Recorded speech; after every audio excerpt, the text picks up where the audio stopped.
The ballroom glowed like a crown of gold. Chandeliers shimmered over crystal tables. Laughter floated between clinking glasses, and a jazz trio filled the air with soft rhythm until the music suddenly broke. The guitarist coughed mid-song, his hands trembling. Guests turned. The melody faltered, a note bending painfully before silence swallowed the room. The musician tried to steady himself, but his face had gone pale. "I'm sorry," he murmured before stumbling off stage, clutching his chest. The crowd whispered. Waiters froze. Even the head chef peeked from the kitchen door. Among the staff in white aprons stood a young girl, Amelia, peering through the doorway with wide eyes. Her mother, Maria, pulled her back gently. "Stay here, querida," she whispered, wiping her hands. But Amelia's gaze was fixed on the lone guitar resting on stage under the golden lights. Then, from the main table, a man's voice boomed.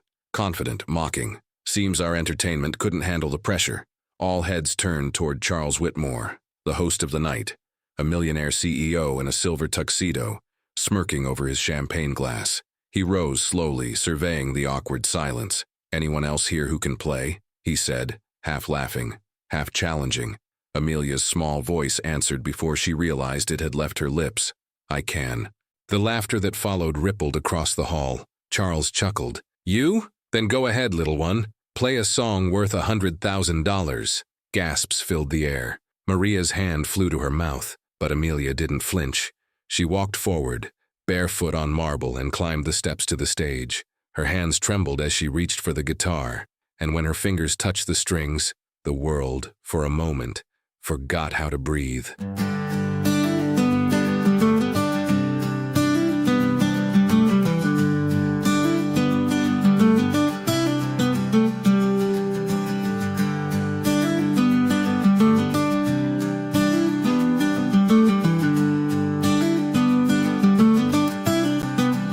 Before we dive deeper into this story, tell us in the comments where you're watching from. We love seeing how far these tales travel. And trust me, the ending of this one will stay with you for a long time.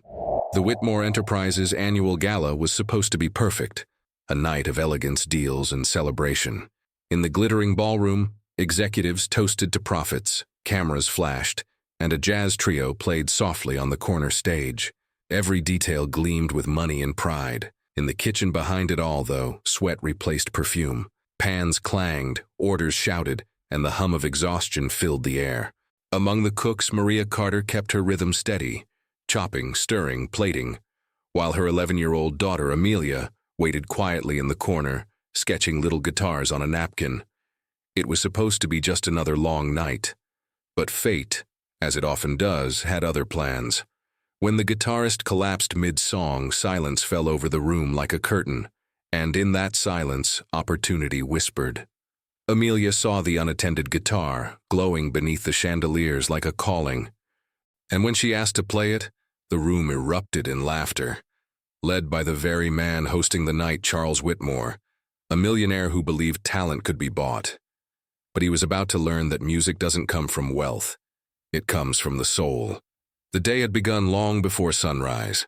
The air smelled of roasted coffee, onions, and bread as Maria Carter moved quickly between the counters of the catering kitchen. Her apron was already dusted with flour, her face damp from the heat of the ovens. "Stay close to me, Amelia," she said gently.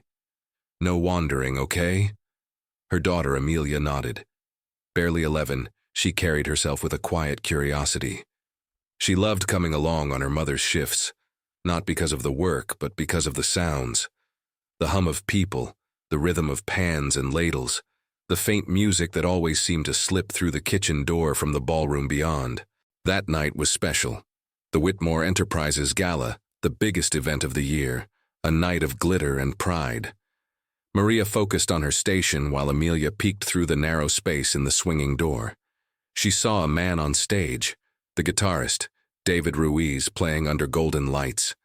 His fingers moved like liquid over the strings. Every note shimmered. Amelia's small heart swelled. If she could just hold a guitar like that, just once. "Amelia," her mother warned softly, "stay behind the door." But she couldn't. The music called to her. Then it happened. The melody broke. David's hand twitched mid-chord. His face tightened. The rhythm faltered. A few wrong notes, then silence. Gasps rippled through the crowd. The guitarist stood, pale and trembling, before collapsing to his knees. "Someone help!" shouted the pianist. The hall descended into chaos. Waiters froze. Guests whispered. Paramedics were called, and the music, once elegant and alive, died completely. Amelia watched with wide eyes from the kitchen door. The stage was empty now. Only a single guitar, resting against its stand under a lone spotlight, remained. And in that emptiness, something inside her stirred. At the head table, Charles Whitmore, the CEO and host of the night, rose from his seat. He was the kind of man who wore confidence like a suit. Tall, polished, silver hair combed perfectly back. He held his glass high and laughed. "Well," he said, his voice echoing, "seems our entertainment couldn't handle the pressure." Some laughed politely. Others looked uncomfortable. "Does anyone else play?" he continued mockingly. "Surely among this crowd there's some hidden talent." The room stayed silent, until a voice spoke, small but clear. "I can." Every head turned. Near the kitchen door stood Amelia, her small hands clutching her dress. Her mother gasped, "Amelia, no!" But it was too late. Charles's smirk widened. "You?" he asked. "You can play?" "Yes, sir," he chuckled. "Then by all means, little one, save our evening. Tell you what, play a song worth $100,000, and the money's yours." Laughter rolled through the hall like thunder. But Amelia didn't laugh. She stepped onto the marble floor, her steps light but certain. Her mother stood frozen, torn between fear and pride. Amelia reached the stage. The lights blinded her for a moment. She could feel the weight of every gaze pressing down on her. The guitar waited. She picked it up carefully, her fingers trembling as they found the strings. The room was so still that she could hear her own breath. Charles leaned back in his chair, amused. "Go on then. Let's see this masterpiece." Amelia took a deep breath.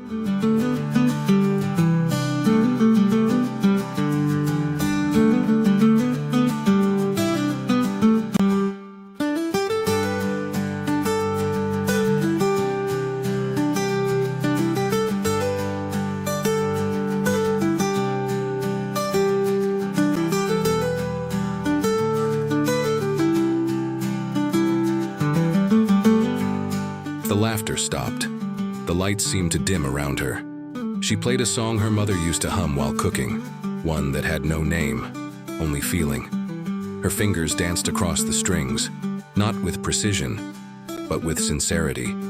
It wasn't polished, it wasn't grand, but it was real. The melody carried something the gala had forgotten: soul.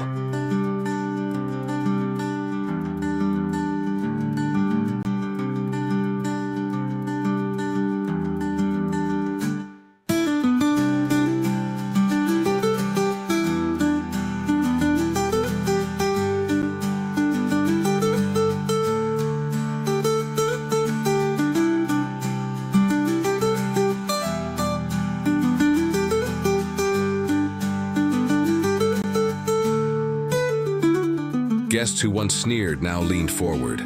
Waiters paused mid-step. Even the chandeliers seemed to hold their breath. And in the crowd, Charles Whitmore, the man who mocked her, felt something strange in his chest. A quiet, uninvited ache. When the final note faded, no one clapped, no one moved. For a moment, the world stood perfectly still. Then a single tear rolled down Maria's cheek. Amelia looked up shyly, the guitar still resting in her lap. "Was that good enough?" she whispered. Charles set down his glass. His voice, when it came, was low, almost uncertain.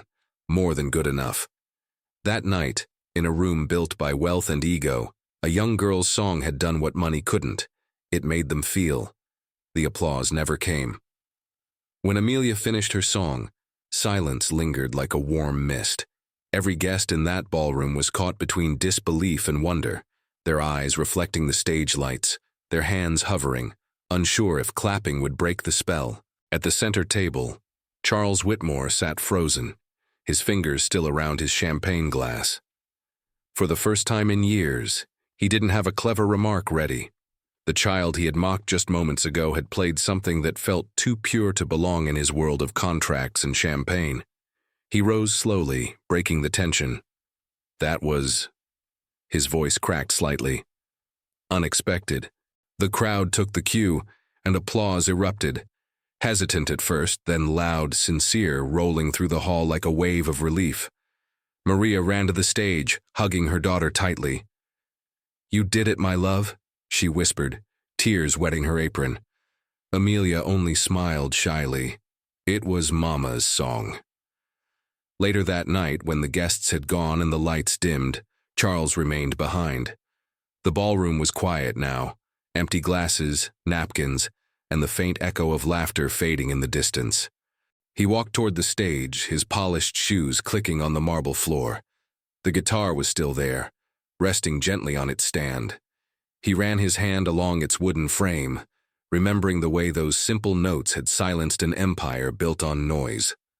Sound cue, faint distant echo of guitar begins. Slow, soft reverb of the melody Amelia played earlier, evoking memory and regret. He could almost hear her again. That little girl, her eyes closed, fingers trembling, unaware that she had just exposed the emptiness in his own soul. For the first time in years, Charles felt small. Not in status, in spirit. He left the ballroom, but sleep never came. The next morning, he found himself standing outside the catering service building, a bouquet of flowers in his hand, something he hadn't done since his wife's funeral 10 years earlier. Maria opened the door, surprised. "Mr. Whitmore," he smiled faintly. "Please, Charles, I came to apologize." Maria blinked, unsure if she'd heard him correctly. "Apologize?" "For last night. For my... behavior." He paused, searching for words that didn't come easily. "Your daughter has something rare, something no money can buy. I'd like to help her." Maria hesitated. She'd worked for people like him all her life, men who made promises with polished words and forgot them by morning. "Help her how?" "I have friends in the industry," he said. "Music schools, foundations. I could sponsor her training, maybe even buy her a guitar of her own." Maria's eyes softened. "That's very kind. But Amelia doesn't play for money, sir. She plays because she feels." Charles looked down, the sting of her words landing exactly where they should. Meanwhile, Amelia sat in the small kitchen, her chin resting on the table. The old radio played softly in the corner. When her mother returned, Amelia asked, "Did I do something wrong? You look sad." Maria smiled. "No, my love. You did something very right." "Then why did he look so angry?" "He wasn't angry," Maria said gently. "He was listening." Back at his office, Charles sat behind his massive oak desk. The city skyline stretched beyond the glass walls, vast, beautiful, and distant. He pressed a button on the intercom. "Susan, cancel my meetings today." "Yes, Mr. Whitmore. May I ask why?" He stared at his reflection in the window. "Because I just realized I've been running a company with no song." Sound cue, short reprise of the guitar, one soft single note played slowly, symbolizing memory returning. For the rest of that week, Charles couldn't shake the melody from his head. It followed him through board meetings, car rides, and sleepless nights. He began thinking of the things he'd traded for success: laughter, presence, authenticity, and of a child who had none of his wealth but all of his lost grace. 3 days later, he called the catering service again. "Maria Carter?" he said. "Yes?" "I'd like to offer a scholarship for Amelia, not just lessons. A real education. Music deserves her."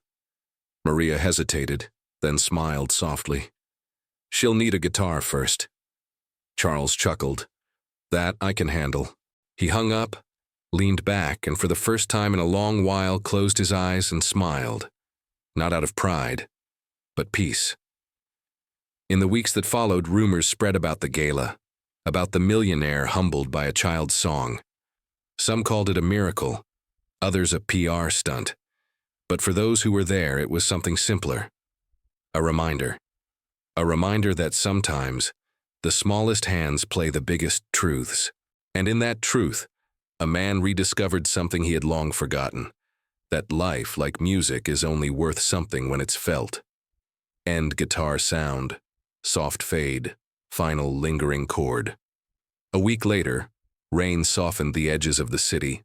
Water streaked down the windows of the catering hall where Maria worked, blurring the outside world into glimmers of gray and gold. Inside, the smell of roasted coffee and lemon pie filled the air. It was late afternoon when the kitchen door opened, and in stepped Charles Whitmore, holding a long black guitar case. Every sound in the kitchen stopped. Knives paused mid-chop, voices lowered. The millionaire who had once mocked a child now looked strangely out of place among aprons and steam. Maria hurried forward, wiping her hands on a towel. "Mr. Whitmore? I wasn't expecting—" He smiled faintly. "Neither was I." He looked around awkwardly, then placed the case on the counter. "Is Amelia here?" Maria nodded toward the corner. The girl sat on a stool, sketching music notes on a napkin as usual. When Amelia saw him, she froze. The man from the ballroom looked different now, softer somehow, as though his arrogance had been washed away by the same rain outside. "This is for you," he said, opening the case. Inside lay a new guitar, deep mahogany with gold tuners and a smooth gloss that reflected the kitchen lights. Amelia's eyes widened. "For me?" "Yes," he said quietly. "You earned it." Maria covered her mouth, tears forming. "Mr. Whitmore, we can't accept—" "You can," he interrupted gently. "You gave me something I didn't even know I'd lost. The least I can do is return the gesture." Amelia reached out and touched the strings as if afraid they might vanish. "It's beautiful," she whispered. "It's not just beautiful," Charles said. "It's yours. But I want something in return." Maria stiffened. "What do you mean?" Charles smiled, shaking his head. "Nothing bad. Just a promise." He crouched so he could look Amelia in the eye. "Promise me you'll never stop playing for the right reasons. Not for money, not for applause. Only for the love of it." Amelia nodded solemnly. "I promise." Charles stood, slipping his hands into his coat pockets. "Then we're even." Over the next few months, he kept visiting, sometimes to drop off music books, other times just to listen. It became a quiet routine, the wealthy man with a scar of loneliness in his eyes, sitting in a modest kitchen while a child filled the air with music. He learned things he'd forgotten, how a song could change the mood of a room, how silence could mean peace instead of emptiness. And Amelia learned, too, how to channel her feelings into melody, how to turn her mother's humming into harmony. She practiced every evening by the window, the city lights reflecting off her guitar like tiny stars. One day during one of Charles's visits, Amelia asked him something unexpected. "Do you ever play?" He blinked. "Me?" She nodded. "You look like someone who used to." He laughed softly. "Once, a long time ago, college band, silly songs. But business got in the way." "Then play with me," she said simply. He hesitated. "Oh, I couldn't possibly." But Amelia was already handing him a second guitar, an old one that her uncle had left behind. "Just try," she said. And so he did. Clumsy at first, fingers stiff, the strings buzzing under his touch. But when Amelia joined in, the dissonance melted into something surprisingly human. Their notes weren't perfect, but they were alive. Maria watched from the counter, smiling. For the first time, the sound that filled the room wasn't one of work or exhaustion. It was joy. Weeks turned into months. Word of the gala girl spread quietly through the city. A journalist caught the story, calling it "The Night a Child Taught a Millionaire to Feel." Offers came, interviews, scholarships, sponsors. But Amelia always looked to her mother first, then to Charles, and they both reminded her of the same thing. Never play to impress, only to express. She turned down the flashy deals. Instead, she began performing in small community centers and hospitals, bringing her gift to places where silence hurt most. Charles attended every performance, sitting quietly in the back, no longer the man of applause, just a man grateful to listen. One afternoon he approached Maria again, papers in hand. "I've started a foundation," he said, "the Carter Music Initiative. It'll fund instruments for children who can't afford them. I'd like Amelia to be its ambassador." Maria's voice trembled. "You mean, name it after us?" "I mean, build it with you," he said. "You taught me something priceless, Maria. You and your daughter reminded me that success without soul isn't success at all." Maria placed a hand over her heart. "Then we accept." Charles smiled. "Good. Then it's settled." The next morning, Amelia stood on a small outdoor stage at the community park. The wind rustled through her hair as she tuned her guitar, the same one that once rested silent on a ballroom stage. Children gathered around, some barefoot, others carrying toy instruments. Maria watched from the crowd, proud. Charles stood off to the side, hands clasped, eyes glistening. Amelia smiled at him and began to play. The melody that filled the air wasn't grand or technical. It was simple, honest, the kind that spoke to hearts rather than ears. It carried across the park, through the city streets and into windows of people who had forgotten what hope sounded like. When the final note faded, the applause was thunderous, but Amelia didn't bow. She just looked up at the sky and whispered, "Thank you." Charles heard her. He knew who the words were for, her mother, the music, and perhaps even the lesson life had forced upon them all. The millionaire who once laughed at a little girl's dream now lived for the sound of it. And for the first time, that was enough. Months passed and Amelia's life had changed, but in the quietest way possible. Her days still began in the kitchen beside her mother, and her nights still ended with soft melodies beneath the window. Yet the world beyond their little apartment had started to take notice. A story had spread online. The girl who silenced a millionaire with a guitar. It began as a few viral clips from guests at the gala, blurry cell phone recordings that somehow captured the tenderness of the moment. Within weeks they had been shared thousands of times. But Amelia didn't care about numbers or fame. She only cared about the music. So when Charles Whitmore walked into their apartment one Sunday afternoon, holding an envelope with trembling hands, Amelia wasn't prepared for what came next. "They want you to perform again," he said. "Who does?" "The producers of the National Charity Gala. It's broadcast live.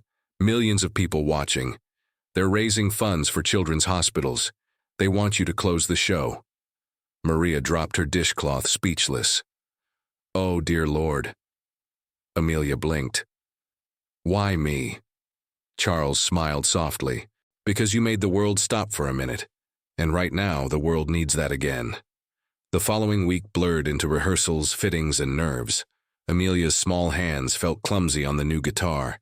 Every time she strummed a note, her stomach twisted. "What if they laugh again?" she whispered one night.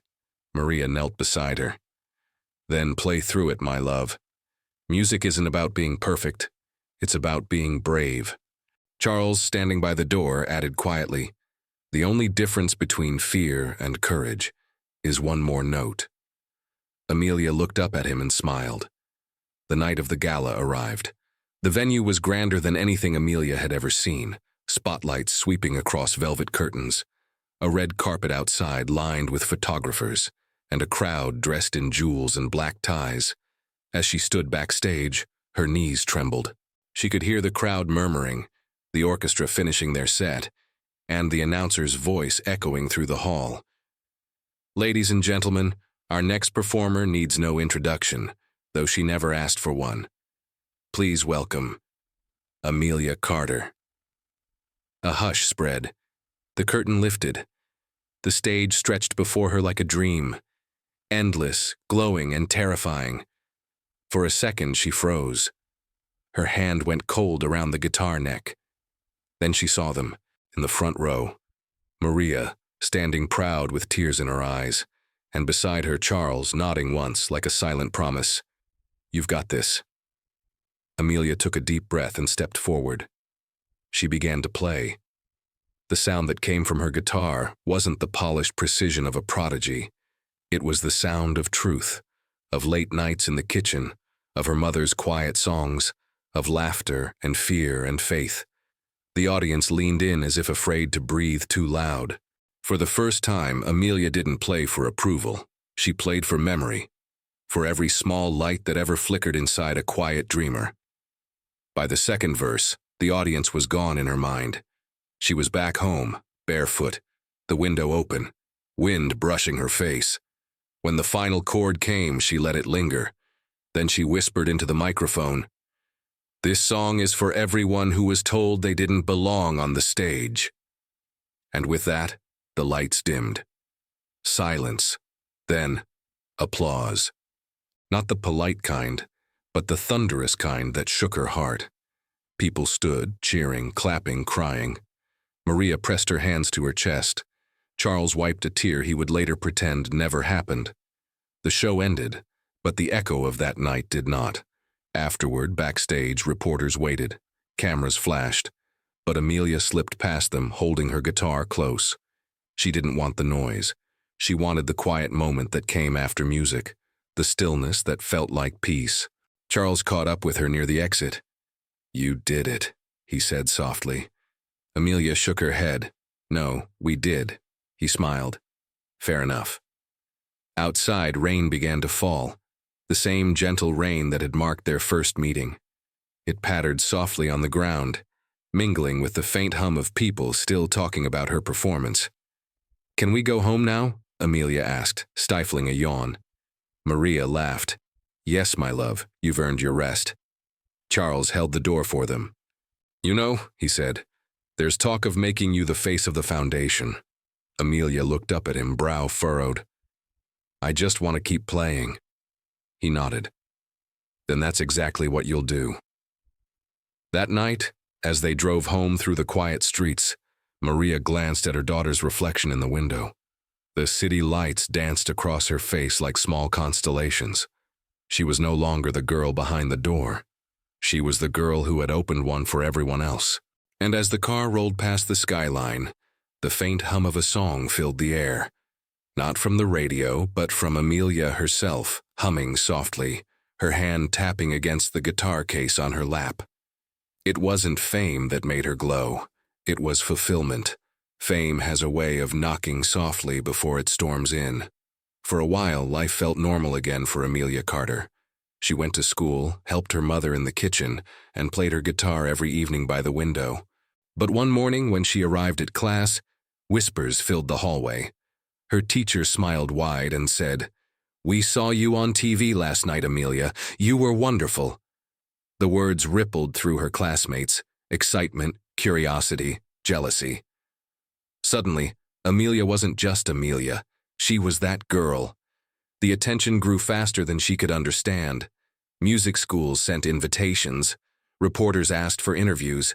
Companies wanted her to endorse guitars for prodigy-level youth. At first, it all felt magical. Lights, cameras, applause. People who once ignored her now reached out as if they had always been friends. But slowly, the noise began to drown out the quiet she loved. Her phone buzzed constantly, schedules filled with appearances. Somewhere between charity events and rehearsals, the songs she wrote stopped sounding like hers. One evening, after a long rehearsal for an upcoming award ceremony, Amelia sat in her dressing room staring at her guitar. The polished wood gleamed under the lights, but it didn't feel like the one she'd fallen in love with. Maria entered quietly, holding 2 cups of tea. "You look tired, my love." Amelia sighed. "I don't know what I'm playing anymore, Mama. Everyone keeps telling me what to sing, what to wear, what to say." Maria placed a hand on her shoulder. "Then maybe it's time to remind them who you are." Before Amelia could respond, a familiar voice came from the doorway. "She's right," said Charles Whitmore, stepping inside. He looked older, his hair grayer, his eyes softer. "You've built something beautiful, Amelia. Don't let the world turn it into noise." She looked up at him, eyes full of conflict. "But people expect things now.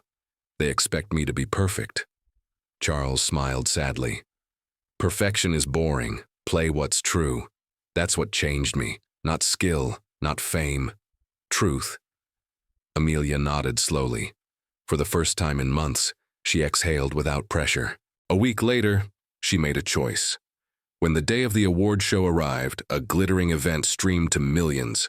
Amelia was supposed to perform a polished, orchestrated version of her viral song, surrounded by dancers and flashing lights. But backstage, she told the producers something that left them speechless. "I'm changing the song. You can't just—" one of them began, but she interrupted softly. "Yes, I can.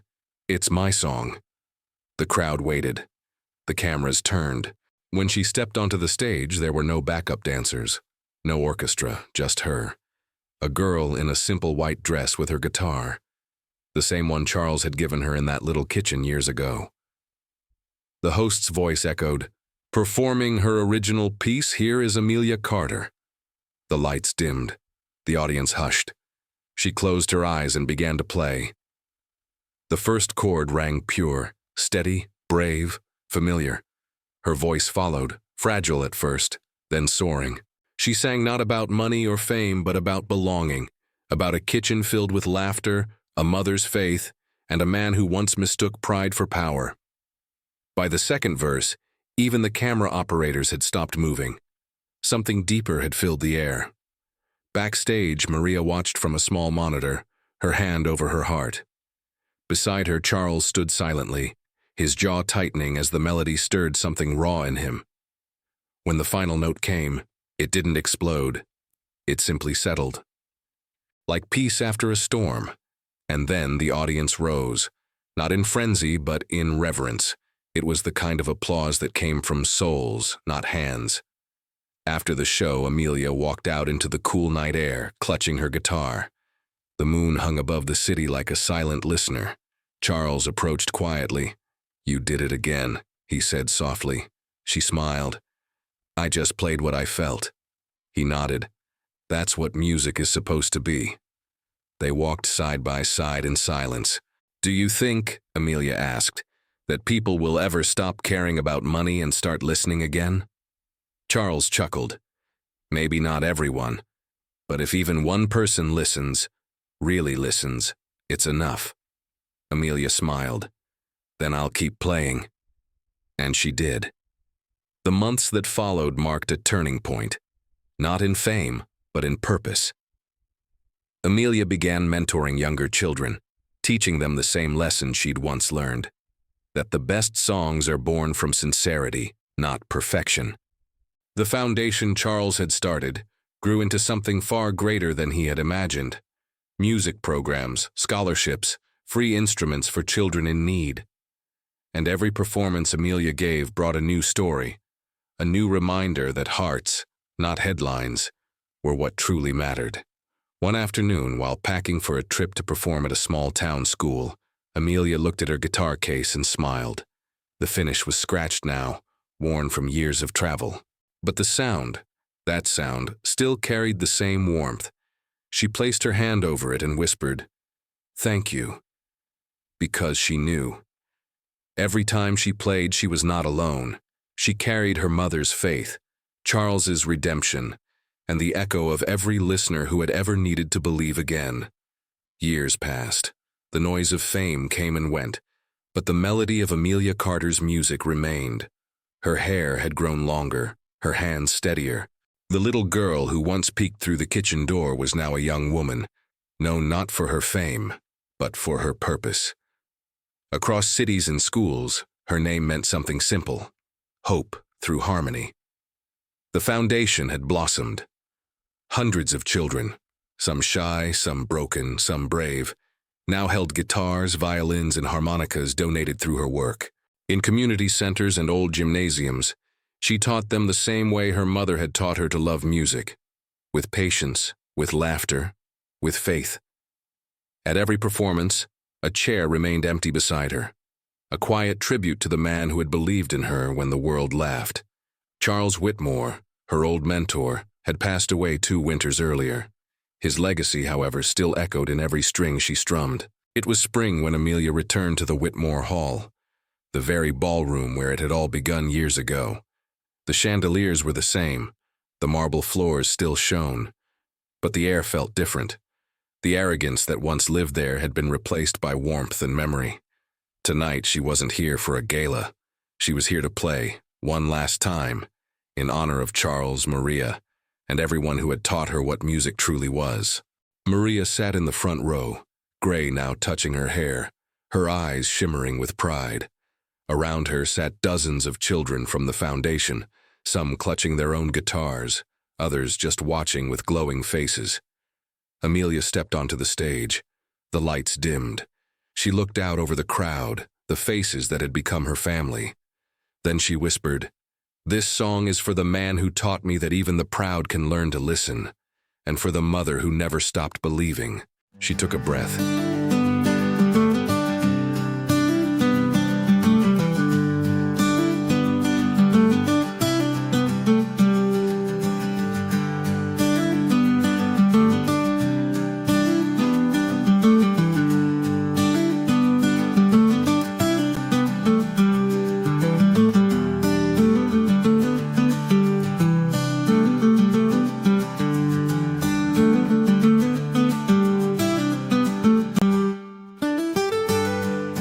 The first notes floated into the hall. They carried the weight of years, of laughter and loss, of promises kept. It wasn't just a song anymore. It was a story retold through sound. As she played, flashes of the past came to her, the laughter of the crowd that first night, her mother's trembling hands, Charles's voice saying, "Play what's true." Each note became a memory, a conversation between who she had been and who she had become. The children listened in awe. Some closed their eyes. Maria wept quietly, smiling through her tears, and somewhere, in the space between notes, it felt as though Charles himself was there, sitting in the empty chair beside her, listening. When the final chord faded, no one clapped, no one moved. The silence was sacred, the kind that didn't need to be filled. Then, slowly, Maria rose to her feet, placing her hand over her heart. The children followed. Soon, the entire hall stood in quiet reverence. Amelia looked up, blinking back tears. She whispered, "Thank you," and set her guitar gently against the stool.